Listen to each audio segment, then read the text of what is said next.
It's August 5th. Thought I'd give you an update.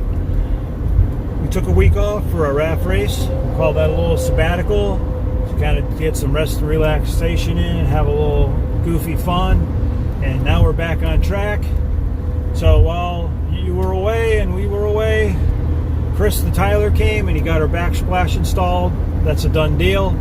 He also caulked around the French door in the bathroom and put some threshold pieces in between the transition of the tile and the wooden hall floor.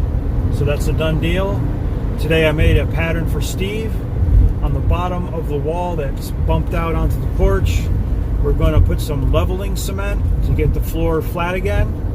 And I'm making a pattern so when Steve puts in a PVC board, he can trace the pattern and put that there so the cement can be up against that plastic, because it's not a good practice to put cement up against a wood surface because it wicks moisture and causes rot. So that's what I worked on today, and I'm going to show you how I did that.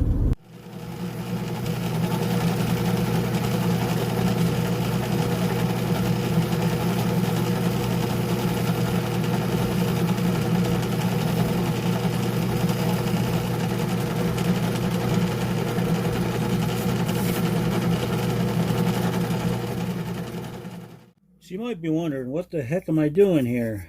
Well, this is a pencil, and this is a hole saw, and there's a guide drill that usually goes through here, but I'm going to put a pencil, so I had to sand that pencil down so it's going to fit inside of there. So what I'm going to do is I'm going to use this as a guide to scribe a line on an irregular surface, and I'll show you how that's going to work. So here's how that pencil looks. See how the shank is a little bit smaller? Because it has to fit into the hole saw.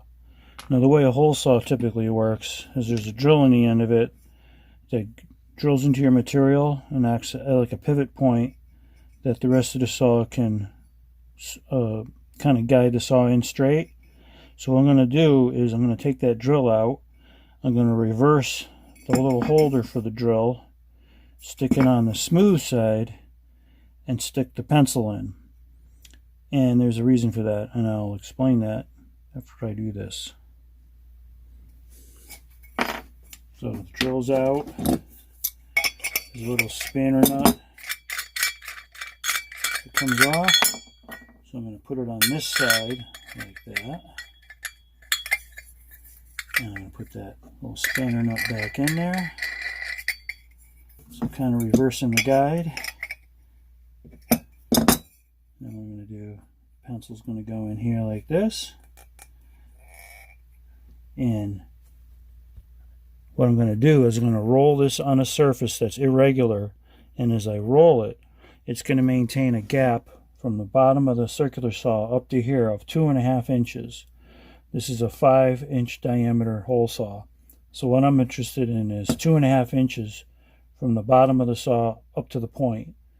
And as I roll this on an irregular surface, it's going to scribe a line in the material I want to cut. And what that's going to help me do is cut a custom piece that's going to take up the gap on the floor and the porch that's subsided a bit. And we're going to cut a piece of PVC board to fill the gap, and I'm making a template for Steve to do that. So here's the situation. This is on the porch. This is the kitchen wall. So you see this board I put, and you look at it in comparison to the cement floor. See how the cement floor is tapering down deeper and deeper? And then we reach the deepest spot, which I have this line drawn. And as we go this way, it comes back up again. So the porch floor has subsided a bit. We filled all the cracks before we even started this process. So what I need to do is cut this board to match that angle and that irregular surface. So here's my strategy. So here's the part where it's the deepest. And what I did was I took a tape measure. So it's 2.5 inches. You see that right there. So what I did, I got a 5-inch diameter hole saw, which gives us a radius of 2.5 inches. So what I'm going to do is roll that hole saw on the cement, and it's going to scribe a line that's going to match this angle. what's going to be happening is the lines are going to be more prevalent on this side where I have to cut material away because I want to slide this board down to match. So you'll see a line coming down, down, down, down, down, and then it'll kind of hit the bottom of the board right there, and it'll go back up again to match that angle as we go back up. So that'll allow me to do a rough cut and get this board cut to fit perfect on this irregular surface. It's level at the top, and then what we can do is transfer this template onto the PVC board, and it saves Steve some work because PVC is a little bit hard to work with. As you can do a cut in one shot from end to end and just drop it in, and you're good to go. And the reason we're doing that is when we level the floor, we're going to have a cement floor leveling compound right up against this wall where the kitchen is, and it's not good to have cement in contact with wood because it tends to wick the moisture into the wood and cause rot. So if you use a PVC board, it's kind of like a intermediate material that's compatible with cement. So once again, if you look at the pencil in comparison to the bottom of the board, see how it ends up there. So what I'm going to do is I'm going to roll this on this cement floor, and it's going to draw a line where I need to cut the wood. So I'm going to start on this side. And this is just my way of doing this. There's other ways, but so I'm going to roll this and scribe a line at the same time. It's a little bit tedious. I gotta keep the pencil engaged and keep this thing rolling so I get a good scribe. And of course, once this is rough cut, I'll put it back in there, see if there's any spots I need to finesse. This is at best a roughing cut because there might be some wobble in the pencil, and it might have this not 100% perpendicular.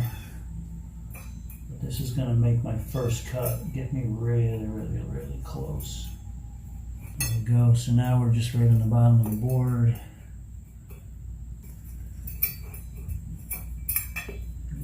Now it's going to start going back up again.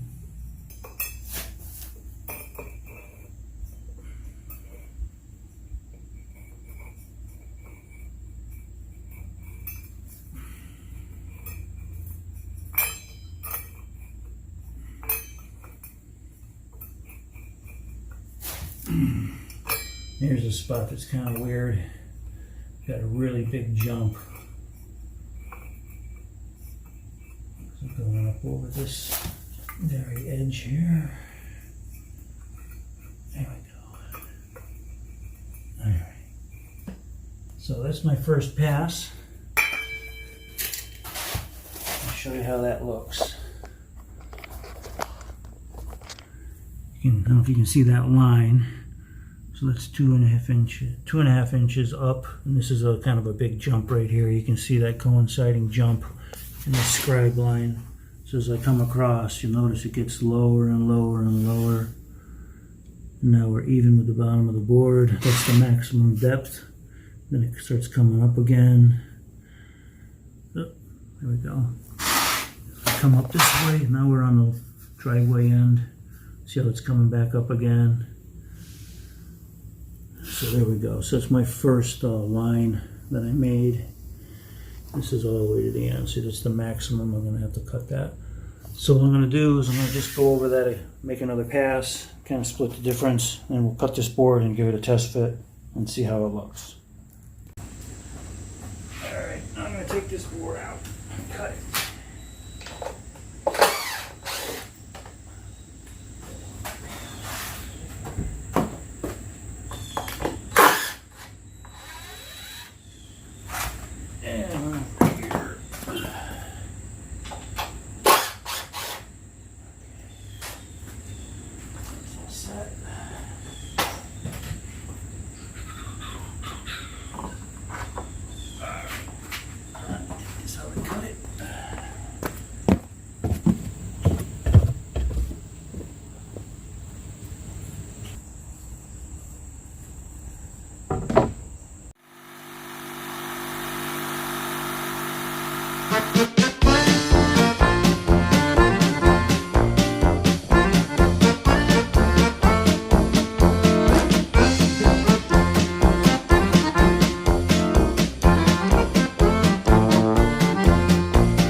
Okay, here's the first initial cut.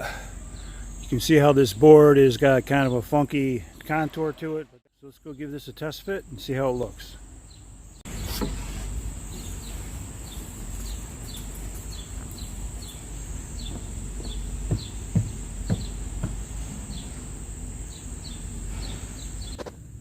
Okay, the board is in and it's leveled off. So the top surface is parallel with the bottom of the threshold for the French door. So we look down at the gap here. We're pretty good. So to the left side,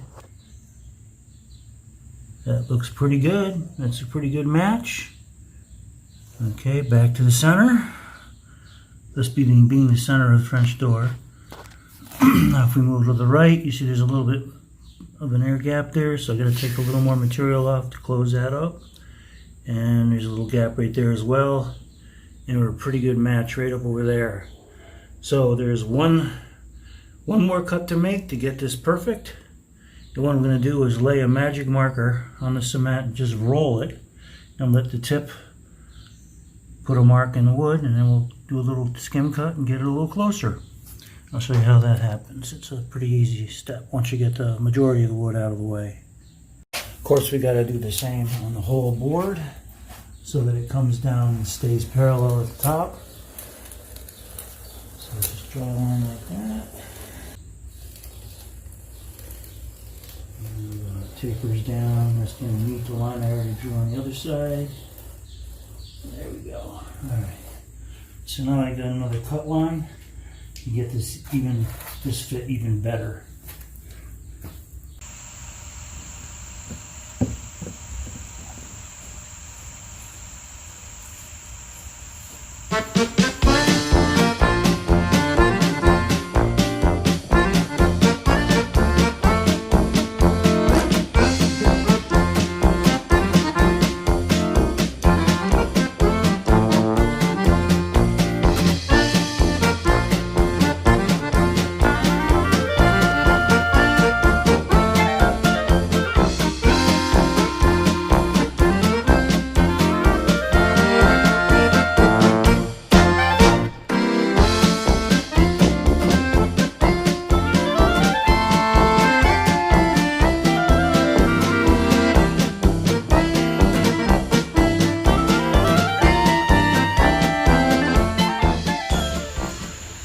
So here's a look at the two cuts. The big one on the left is the rough pass. Then I scribed it a second time and I made a second pass, which is the skinny one. And that gets it right down to the exact fit that I needed.